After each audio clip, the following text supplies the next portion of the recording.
3, Et si on faisait réparer nos vieux objets? 4, Et si tu venais au Repair Café avec moi?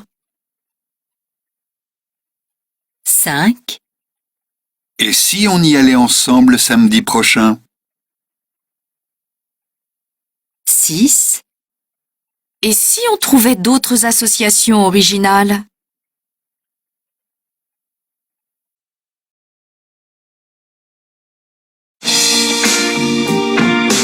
Leçon 4. Un beau succès. Activité 2.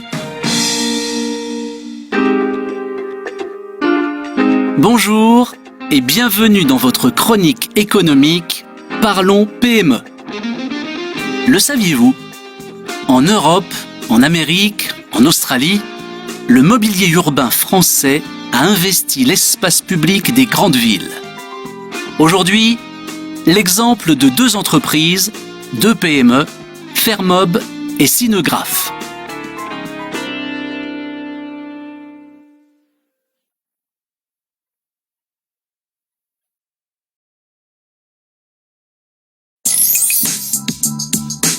Activités 3 et 4. On écoute le témoignage de Marine Bidot, chef de projet chez Fermob. Quand Starbucks a décidé d'acheter 10 000 chaises pour équiper l'ensemble des terrasses de ses commerces américains, elle les a commandées chez nous. Quand Harvard a voulu équiper son campus, c'est la chaise Luxembourg de Fermob que cette université américaine a choisie.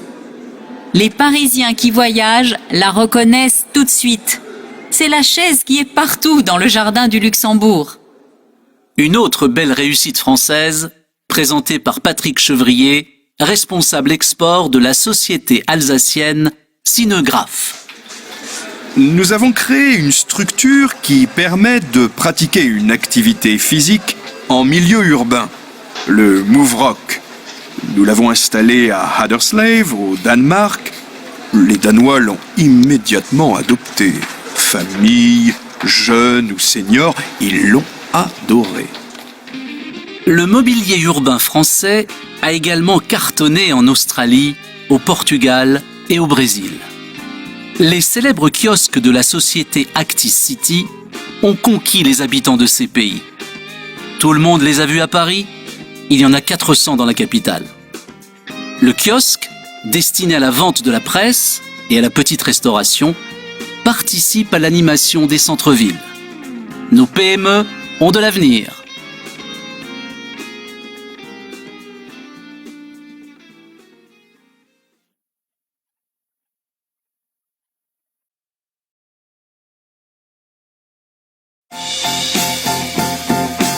Leçon 5. Je prends soin de moi. activités 7, 8 et 9. Buenos días. ¿Le puedo ayudar? Pardon, je ne parle pas espagnol. Vous parlez français? Oui, bonjour. Je peux vous renseigner? Bonjour. Oui, je voudrais acheter un cadeau pour mon ami qui m'accueille ici à Madrid. Oui, bien sûr. Alors, nous avons de jolis coffrets cadeaux. Quel genre de produits désirez-vous exactement? Des crèmes? Elle m'a dit qu'elle aimait beaucoup les miennes. Et les vôtres sont des produits de chez nous? Oui. J'utilise aussi vos laits parfumés pour le corps, vos gels douche et vos shampoings. Alors, je peux vous proposer la trousse beauté. Elle contient un lait pour le corps, une crème pour les mains et aussi un gel douche, un savon et un shampoing. Super! Alors là, elle va être contente. Elle aura les mêmes produits que les miens. Ça coûte combien? 21 €. Parfait. Et je prendrais bien aussi quelque chose pour son mari. Vous avez une idée? Peut-être une eau de toilette? Il a dit ce matin qu'il avait fini la sienne. Les eaux de toilette pour hommes sont par ici. Qu'est-ce que vous me conseillez? Celle que nous vendons le plus en ce moment, c'est celle-ci. L'Occitan. Elle plaît beaucoup. Je vous fais sentir? Pourquoi pas? Parfait. Je la prends. Ça fait combien avec la trousse? 69 €. Je vous fais 2 paquets cadeaux? Oui, s'il vous plaît.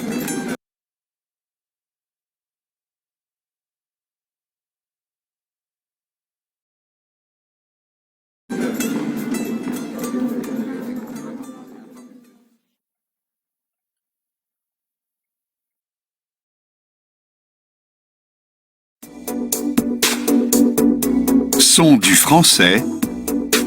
Activité 10. Exemple. Je cherche un cadeau original. Je dois me sécher les cheveux. 2. Elle a acheté un nouveau gel douche. 3. Jeanne préfère Yves Rocher. 4. Tu as choisi tes achats d'aujourd'hui? 5. On cherche des produits d'hygiène. 6. J'ai affiché un message original. 7. Je voudrais acheter un gel douche. 8. Chaque jour, je prends soin de moi.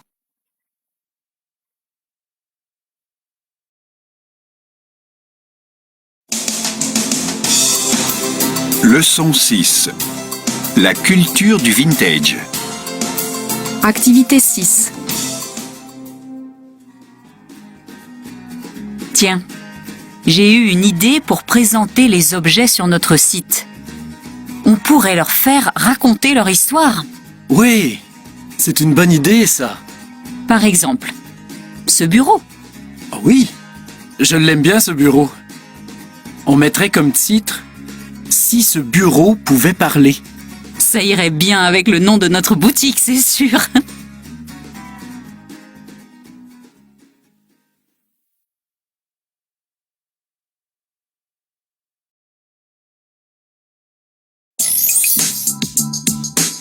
Activité 7.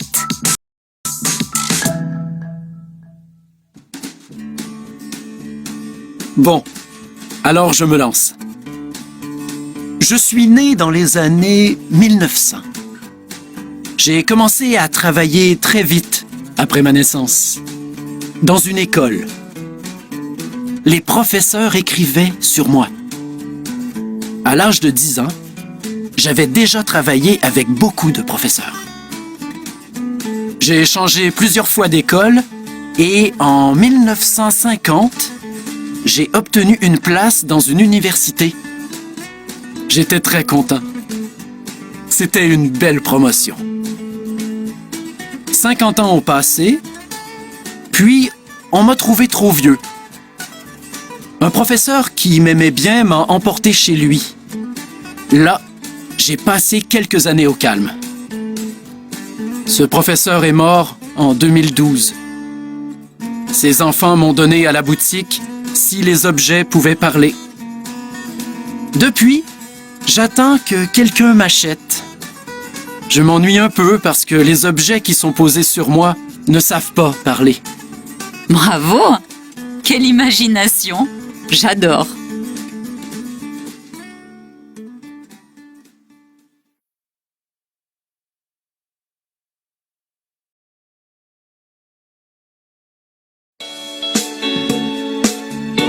Dossier 7.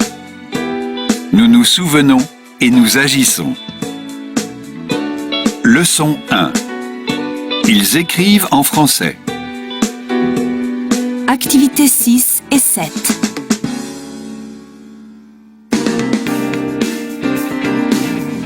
Anna Moy, vous êtes née au Vietnam, vous êtes écrivain, vous êtes vietnamienne et aussi française. Et vous avez décidé d'écrire finalement en français. Quelle est la raison de ce choix ? En fait, à Saigon, dans les années 90, la rédactrice en chef d'une revue francophone m'avait proposé d'écrire des articles sur la culture vietnamienne. Elle m'avait offert une rubrique dans la revue. Et j'ai écrit mon premier texte. L'écho des rizières. Oui, il est devenu, par la suite, la première nouvelle de mon livre, L'écho des rizières.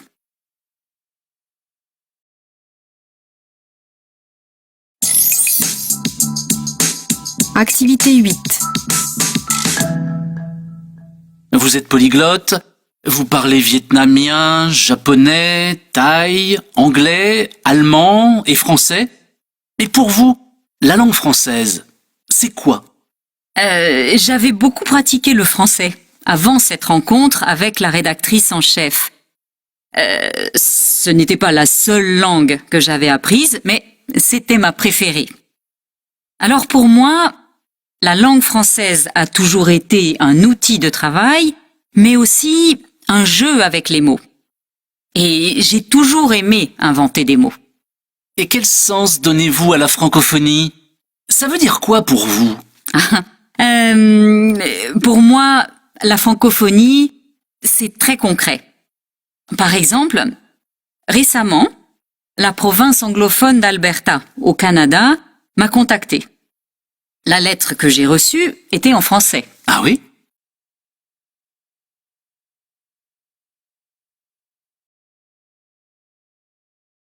Oui, et l'administration m'expliquait qu'elle souhaitait utiliser des extraits de 2 de mes nouvelles de l'Écho des rizières pour le bac canadien.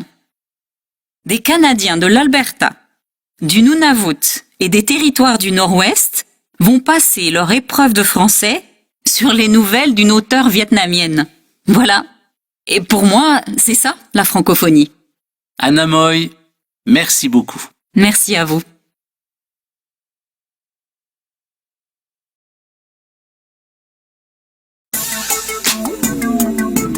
Leçon 2. Bilingue. Son du français. Activité 6. Exemple. Souvenez-vous de ce jour-là. La journée de la francophonie se déroule en mars. 2. L'ONU propose de nombreuses formations. 3. Le personnel s'occupe de votre programme, comme toujours. 4. Beaucoup d'hommes encouragent notre politique. 5. Le niveau d'autres Européens est intéressant à observer. 6. Je me souviendrai toujours du jour où vous m'avez encouragé.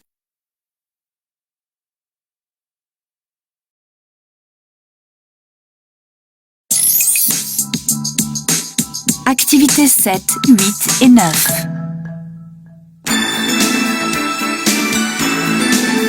Kay Murdoch, bonjour. Bonjour. Vous êtes responsable des classes bilingues français et anglais dans l'Utah, dans l'ouest des États-Unis. Parlez-nous de la success story de l'apprentissage de la langue française dans les écoles de votre État. Tout a commencé en 2010. À l'époque, on a créé des classes bilingues français-anglais dans 2 écoles. Et en 2 ans, le nombre d'écoles bilingues est passé à 10. Pourquoi ce choix du français ? Le jour où nous avons pris la décision de mettre en place des classes bilingues, nous nous sommes demandé quelle langue correspondait le mieux aux besoins de nos élèves. Nous avons rapidement choisi le français, car la francophonie est présente sur tous les continents. Apprendre le français est un atout culturel et professionnel important dans le monde d'aujourd'hui. Et comment les parents ont-ils réagi ? Au début, nous avons eu beaucoup de questions. Jusqu'au moment où nous leur avons expliqué que le français est une langue importante de la diplomatie par exemple à l'ONU et dans d'autres organisations internationales. Les parents ont compris et alors approuvé notre choix. Très bien. Comment ce programme a-t-il évolué? Eh bien, il existe désormais 13 programmes bilingues français-anglais à l'école et 19 au collège et au lycée.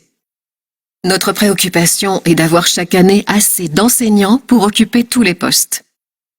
Jusqu'à présent, nous avons eu un partenariat excellent avec les autorités éducatives françaises et l'ambassade de France nous a beaucoup aidés.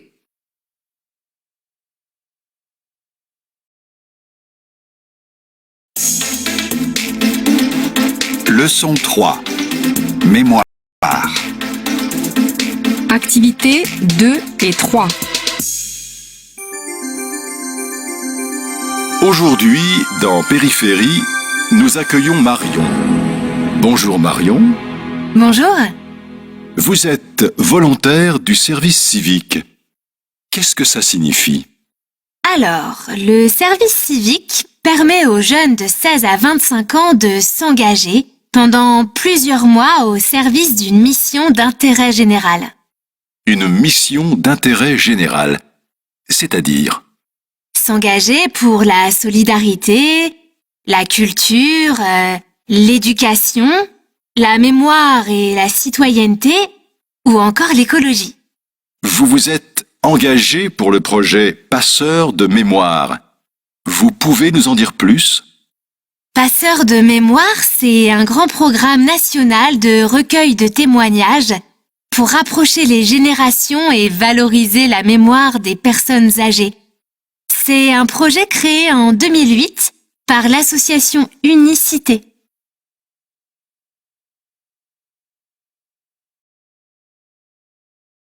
Depuis 1995, cette association permet aux jeunes de devenir volontaires pour répondre à des besoins sociaux.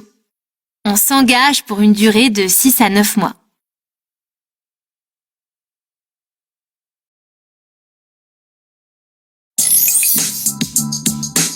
Activité 4. Concrètement, comment ça se passe? Pendant toute la durée de la mission, on organise des animations, on rencontre des personnes âgées.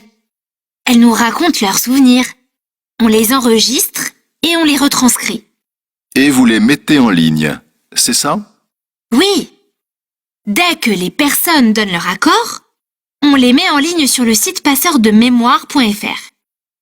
Et vous, Marion, comment vivez-vous cette expérience? Franchement, ma vie a changé depuis que je participe à ce programme. J'ai découvert des personnes sensibles, amusantes et qui ont surtout beaucoup de choses à nous apprendre. Vous terminez votre service dans combien de temps? Je suis volontaire jusqu'au mois prochain. Je m'étais engagée pour 9 mois, le maximum. Je sais déjà que ça va beaucoup me manquer.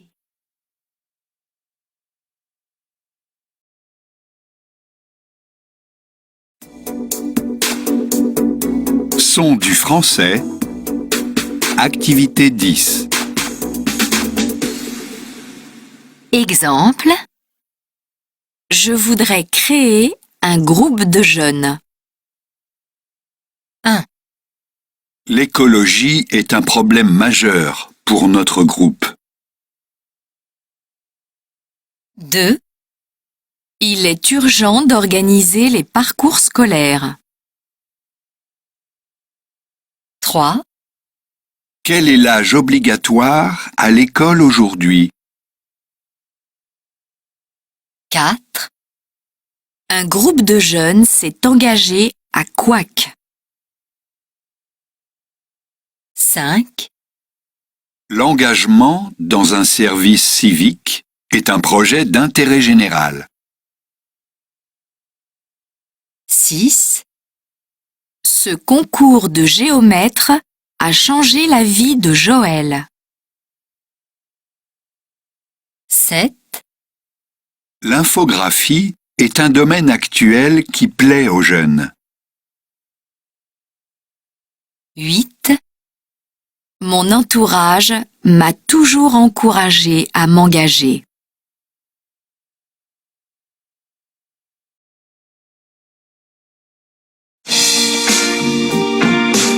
Leçon 4. Moi, j'y crois. Activités 3 et 4. Alors, cette présentation, vous en avez pensé quoi? Moi, ça m'a donné envie de m'engager. Moi aussi. Surtout pour la protection de la nature et de l'environnement. C'est quelque chose de vraiment important. Parce que je trouve que peu de gens se rendent compte réellement de la catastrophe qui se prépare. C'est pour ça que je vais m'inscrire dans une association. Moi, c'est dans le domaine de l'éducation que je veux m'investir. Je pense que c'est grâce à l'éducation que le monde peut s'améliorer. Alors je vais devenir volontaire pour l'UNICEF. Je suis d'accord avec toi. En effet, c'est à l'école qu'il faut lutter contre les discriminations comme le racisme. C'est à cause du racisme qu'il y a des problèmes dans la société. Et comment veux-tu t'engager? Je veux devenir membre de SOS Racisme et suivre une formation pour devenir médiateur à l'école.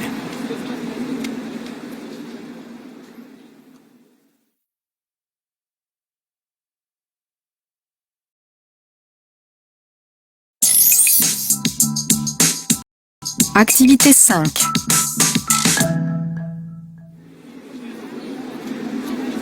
Intéressant. Et tu connais la fondation Lilian Thuram? Lilian Thuram, le footballeur? L'ancien footballeur.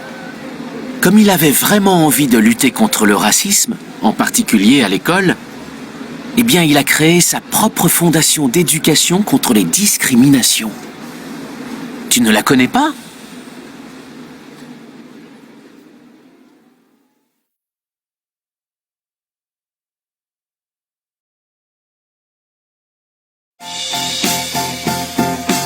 Leçon 5.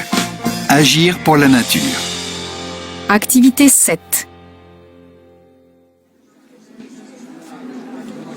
Olaf? Oui? Bonjour, je suis Eric. Je suis le journaliste du webzine Vivre en Islande. On s'est parlé au téléphone. Ah oui! Bonjour Eric. Encore merci d'accepter de répondre à mes questions. Vous parlez très bien français.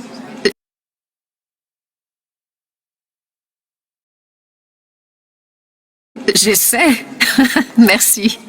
Donc, vous travaillez à l'office de tourisme de Reykjavik. Je voudrais vous poser quelques questions sur le comportement des touristes en Islande et en particulier sur la protection de l'environnement. D'abord, je voudrais dire que nous sommes très contents d'accueillir beaucoup de touristes. Mais l'Islande est différente d'autres pays. C'est une île où la nature est encore plus importante qu'ailleurs. C'est un pays très agréable à visiter, mais il faut le respecter.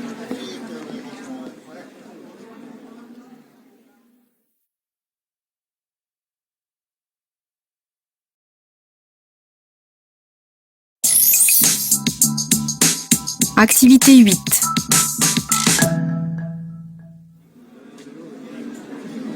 Et ce n'est pas le cas ? Certains touristes ne sont pas toujours très respectueux.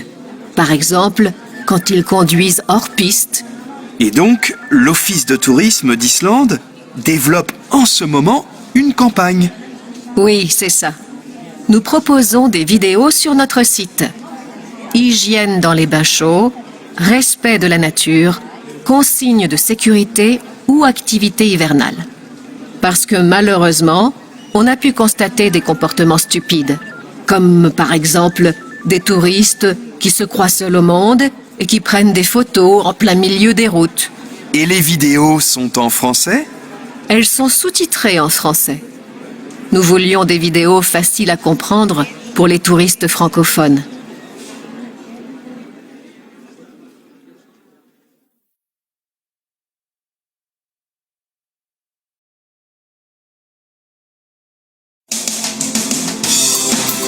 Leçon 6. Vous en pensez quoi? Activités 5, 6 et 7. Bonjour à toutes et à tous. Je suis Manuele. C'est moi qui ai fait le post Facebook pour ce soir. Salut Manuele. Je suis heureux de vous voir aussi nombreux pour ce premier apéro français. Au cours des dernières années, il y a eu de moins en moins d'activités pour les francophones dans notre ville. Et là, regardez, il y a encore des gens qui arrivent. Bienvenue, c'est par ici. Oh, quel succès! Alors voilà, j'aimerais qu'on organise de plus en plus d'événements francophones dans notre ville. Qu'en pensez-vous? Vous avez des idées? On pourrait faire venir des films français sous-titrés en portugais et les projeter au cinéma Super K. Je connais le responsable. Ah oui! Excellente idée! Pourquoi pas un club de lecture? Je veux bien l'organiser chez moi, une fois par mois par exemple. Super! Merci beaucoup. Je voudrais aussi dire qu'il n'y a pas d'alliance française dans notre ville. C'est dommage. Vous pensez qu'on pourrait en créer une? Créer une alliance française? Ça doit être un peu compliqué, non? Il faudra demander conseil à la délégation générale à Rio, je pense. Je veux bien m'en charger. Et pour notre apéro? On pourrait continuer à se rencontrer ici, une fois par mois. Ça vous va?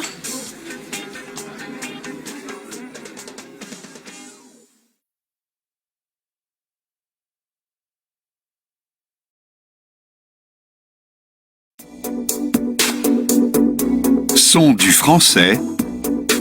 Activité 8. Exemple. Quel succès! Quel dommage! Quelle incroyable réussite! 2. C'est tellement dommage. 3. C'est une excellente idée! 4.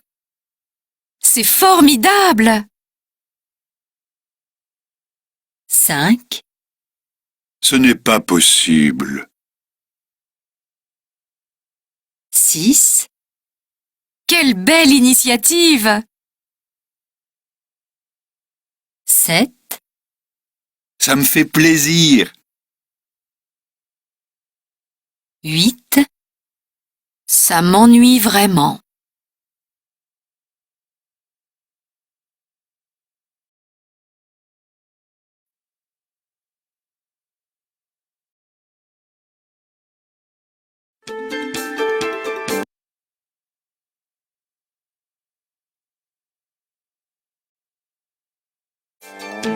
Delphes 7.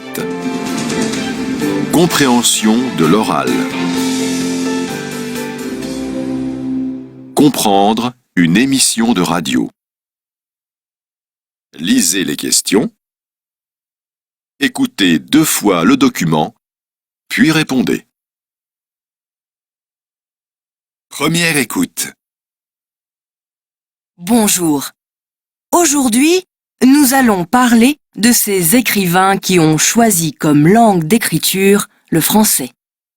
De nombreux auteurs ont abandonné leur langue maternelle pour écrire leurs romans en français. On se souvient des plus célèbres, comme Milan Kundera, Samuel Beckett ou encore Casanova. Pourquoi décide-t-on un jour de faire du français sa langue d'écriture? Nous avons posé la question au dernier lauréat du prix Goncourt, l'Afghan Atik Rahimi. Au départ, je ne me posais pas la question. Je n'y pensais pas. Quand je suis retourné dans mon pays, en 2002, j'ai retrouvé ma culture et l'envie d'écrire en français. En fait, il m'était difficile de parler de sujets importants ou tabous dans ma langue maternelle. La langue française m'a donné la possibilité de m'exprimer avec plus de liberté.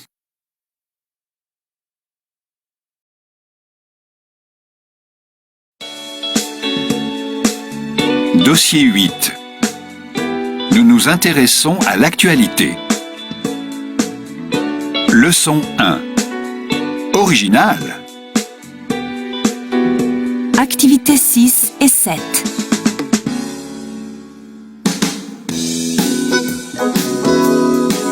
Bonjour, vous êtes bien sur SBS et c'est l'heure de notre émission en français. Bonjour Georges. Bonjour Karen. Bonjour à tous. Aujourd'hui, Georges, vous nous proposez une rétrospective des événements qui ont marqué l'actualité franco-australienne de ces derniers mois. Absolument Karen.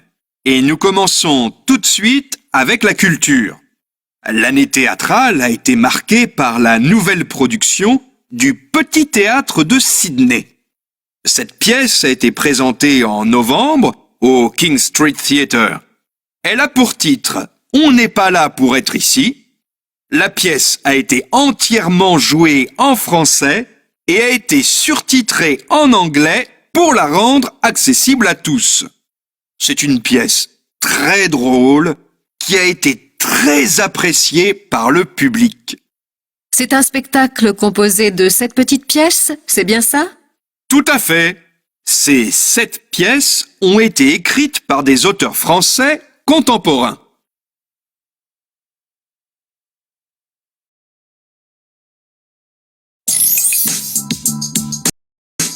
Activité 8. Et dans d'autres domaines, une actualité récente? Après la culture, je vais vous parler de coiffure. De coiffure? Eh oui, Karen. Le 24e salon australien de Frank Provost a été inauguré à Sydney par le créateur de la marque. Ces salons de coiffure ont un grand succès en Australie.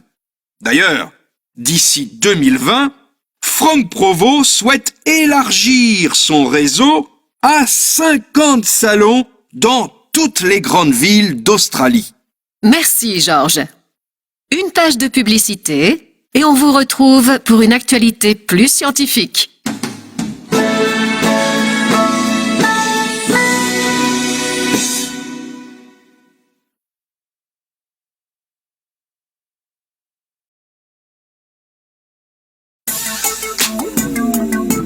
Leçon 2. Actu du jour. Activités 2 et 3.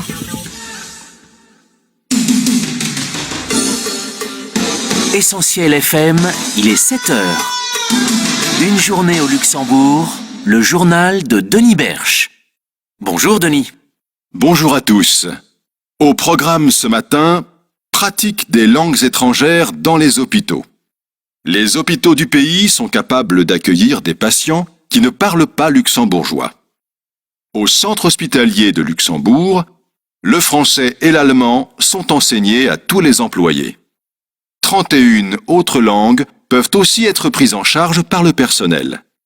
Je recevrai tout à l'heure Damien Georges, directeur adjoint du centre hospitalier de Luxembourg. Partage de voitures au Luxembourg. Les résidents luxembourgeois ne pratiquent pas assez le covoiturage. Le gouvernement, qui souhaite limiter la pollution, travaille actuellement sur le sujet. Interview téléphonique avec le député Gilles Roth dans quelques minutes. Et pour finir ce journal, une belle histoire. Livraison de matériel aux enfants marocains.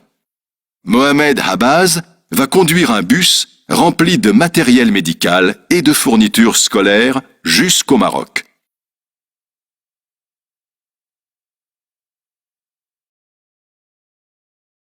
Ce chauffeur, qui travaille pour une compagnie de bus au Luxembourg, a accepté de prendre 8 jours de congé pour effectuer cette livraison. Reportage dans ce journal.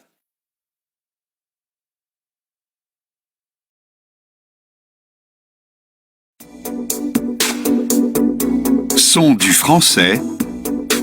Activité 8. Exemple. Les lecteurs sont jeunes. Les 2 cambrioleurs ont été arrêtés hier. 2. Cette info concerne plusieurs chauffeurs de bus. 3. 2 appartements en feu ont été évacués. 4. Pas un seul lecteur n'a compris cette erreur. 5. Il y a eu très peu de blessés, heureusement. 6. La radio a été contactée par de nombreux auditeurs. 7. Le rédacteur en chef met en valeur les infos insolites. 8. France Bleu est la seule radio que j'aime écouter le matin.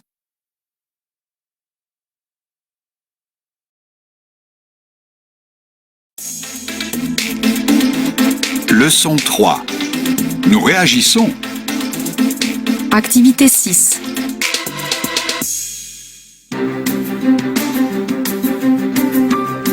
Bonsoir à tous, c'est Julien sur France Bleu.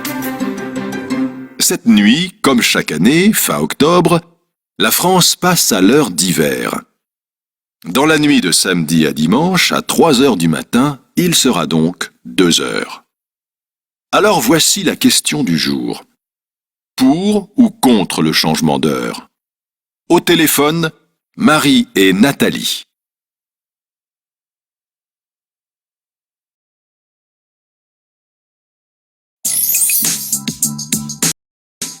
Activités 7 et 8. Nathalie, on vous écoute. Merci Julien, bonsoir. Alors moi, je suis pour.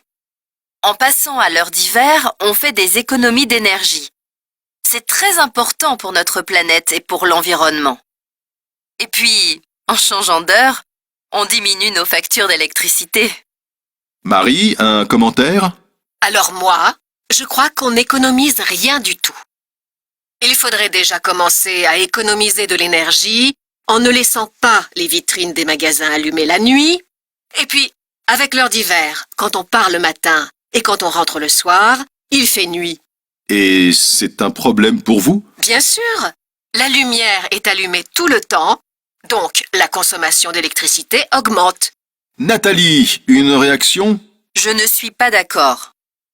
En faisant correspondre nos activités avec la lumière du soleil, on diminue la production de CO2 et la pollution. Et pour réduire sa consommation, il suffit de faire les bons gestes. Pensez à éteindre la lumière quand on quitte une pièce ou baisser le chauffage quand on part de la maison.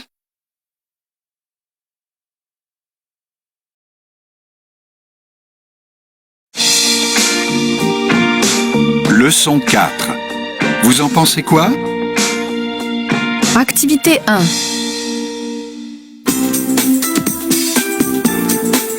Bonjour Christian. Bonjour. À l'occasion de la journée mondiale sans téléphone portable, vous êtes allé rencontrer des Français pour leur demander leur avis sur cette nouvelle forme de dépendance. Alors, nos smartphones sont très utiles, mais c'est vrai qu'on passe beaucoup de temps avec eux et peut-être pas assez avec nos proches. Effectivement. J'ai demandé à des personnes si elles pouvaient se passer de leur smartphone une journée entière. Comment en être moins dépendant? Écoutons leurs réactions et leurs astuces.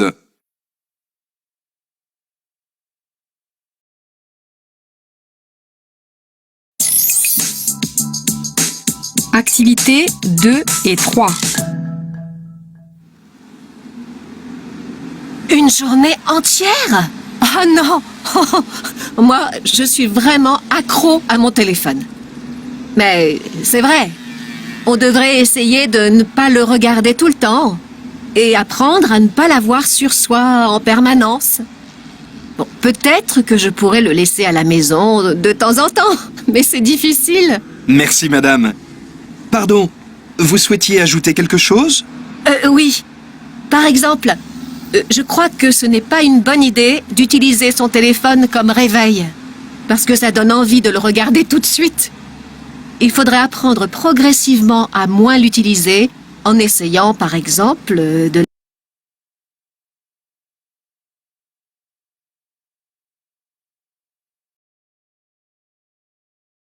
de l'éteindre plusieurs fois par jour. Merci. Et vous, monsieur? Une journée sans portable? Une journée sans portable.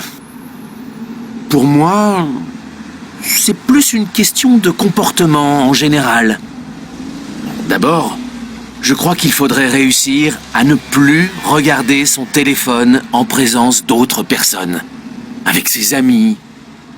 Il me semble que le problème, ce n'est pas le téléphone, mais la façon de l'utiliser. Par exemple, on ne devrait pas consulter son téléphone à table. Une astuce pour nos auditeurs? Oui, on prend beaucoup trop de photos avec le téléphone. Alors pourquoi ne pas acheter un appareil photo? Comme ça, on ferait des photos sans son téléphone. Merci beaucoup.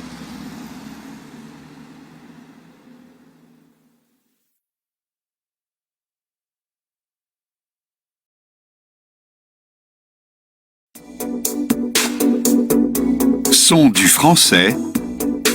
Activité 8. Exemple. Une habitude.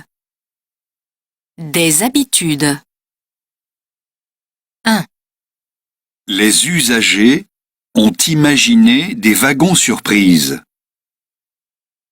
Certains ont imaginé un métro vert. Ils ont tous eu de bonnes idées.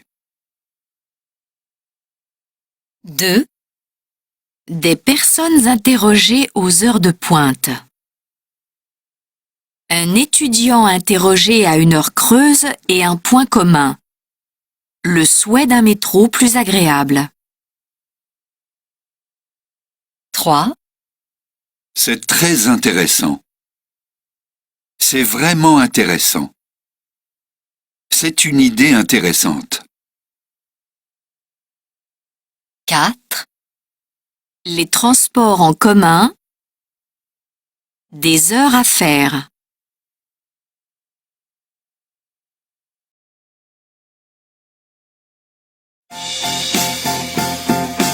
Leçon 5. Pour un monde meilleur. Activités 5 et 6. Santé, travail, meilleure situation financière. Pour la nouvelle année, nous sommes nombreux à formuler des vœux pleins d'espoir. Nous avons demandé à quelques Mauriciens ce qu'ils souhaitaient par-dessus tout. Bonjour, quels sont vos souhaits pour la nouvelle année? Je souhaite que toute ma famille soit en bonne santé. Je voudrais qu'il y ait moins d'accidents de la route à Maurice par rapport aux années précédentes. Ça, c'est pour le pays. Et personnellement, j'aimerais que ma situation financière s'améliore. Moi, le travail. J'aimerais que ma carrière continue d'évoluer. Et je voudrais vraiment qu'on fasse plus attention à l'environnement. Par exemple, j'espère qu'on fera quelque chose pour le lagon de Blue Bay. Bonjour madame, quels sont vos souhaits pour la nouvelle année? Ah, moi? Je voudrais que mes enfants me donnent des petits-enfants. Bonjour, votre priorité pour la nouvelle année? Je souhaite vraiment trouver du travail. C'est ma priorité. J'aimerais que mes enfants fassent de bonnes études. Les études, c'est très important pour bien réussir dans la vie, pour avoir un bel avenir.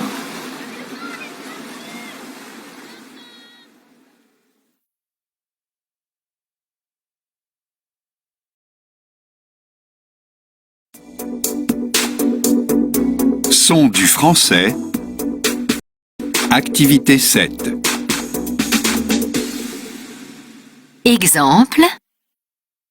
J'aimerais que mon fils soit heureux. J'aimerais que mes enfants soient heureux. 1. Je voudrais qu'il ait une belle famille. Je voudrais que tu aies une belle famille. 2. Nous voudrions que notre fille fasse des études. Nous voudrions que vous fassiez des études. 3. Il faudrait que je puisse trouver du travail. Il faudrait que tous les jeunes puissent trouver du travail. 4. Tu voudrais que j'aie une grande maison. Moi, je voudrais que tu aies une belle maison. 5. Il faudrait que tu me comprennes. Il faudrait que les hommes politiques comprennent les gens. 6. J'aimerais que le monde soit plus juste. J'aimerais que les solutions proposées soient plus justes.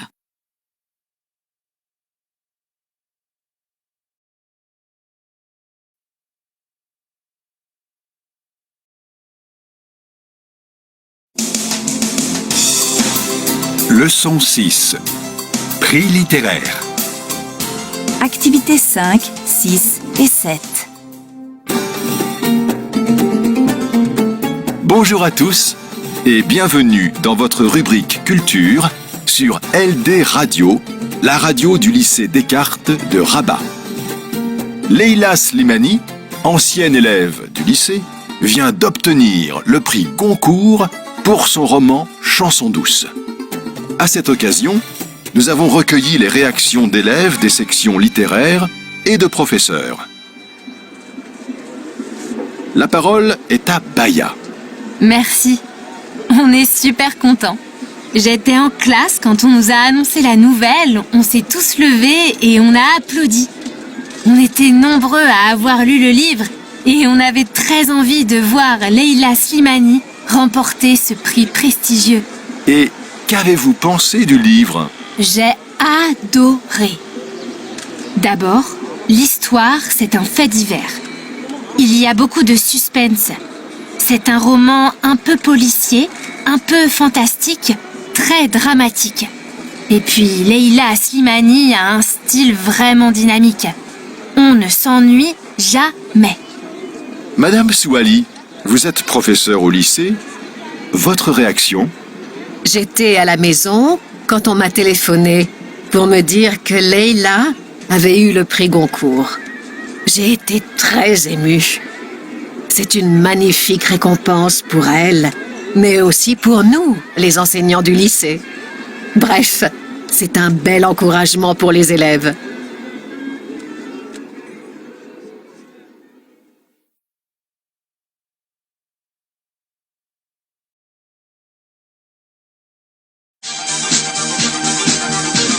S'exercer.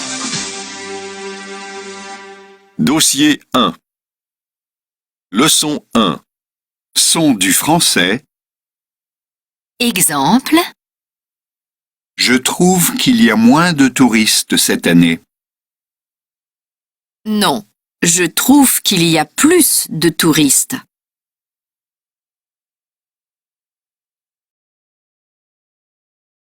Leçon 2. Son du français. Hébergement. S'inscrire. Longtemps. Quotidien. Enseignement. Expérience. Installation. Combien? Francophone. Européen. Sympa. Évident.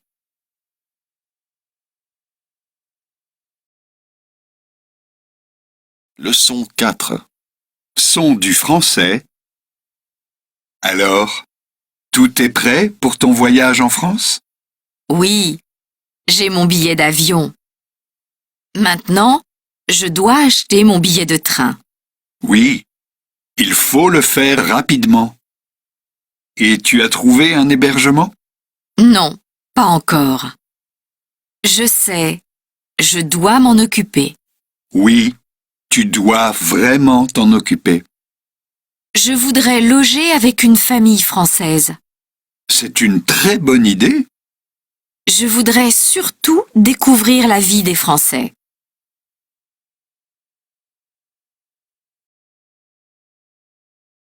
Dossier 2. Leçon 1. Son du français. A. Montreux. Nantes. Anvers. Londres. Montpellier. San Francisco. Ankara. Dijon. Perpignan. Toulon. Shanghai. Angoulême. Hong Kong. Colombo. Rouen. Avignon. B. Clermont-Ferrand. Besançon. Châlons en Champagne. Mont-de-Marsan.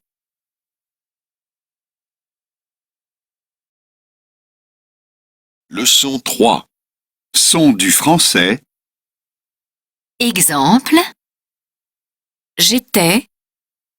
J'ai été. Différent. Je rencontrais. J'ai rencontré. 2. C'était. C'était. 3. J'ai étudié. J'ai étudié. 4. Il a été. Il était. 5. Je commençais. J'ai commencé. 6. J'ai décidé. J'ai décidé. 7. Je trouvais. J'ai trouvé. 8. Je le quittais. Je l'ai quitté.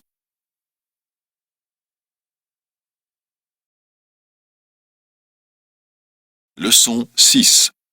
Son du français. Exemple. Ils ont tout compris. Ils sont très contents. L'Italie est un pays que j'adore. Mais l'Espagne est mon pays préféré. 2. Mes parents me manquent. Mes amis me manquent plus encore. 3. Je voudrais me marier dans 2 ans. Lui, il se marie dans 2 mois. 4. J'ai habité pendant longtemps en Chine. Maintenant, je vais vivre en Australie. 5. Voici mon agence de voyage. C'était mon rêve depuis toujours. 6. J'adore les paysages de Chine. Et on peut admirer les animaux sauvages.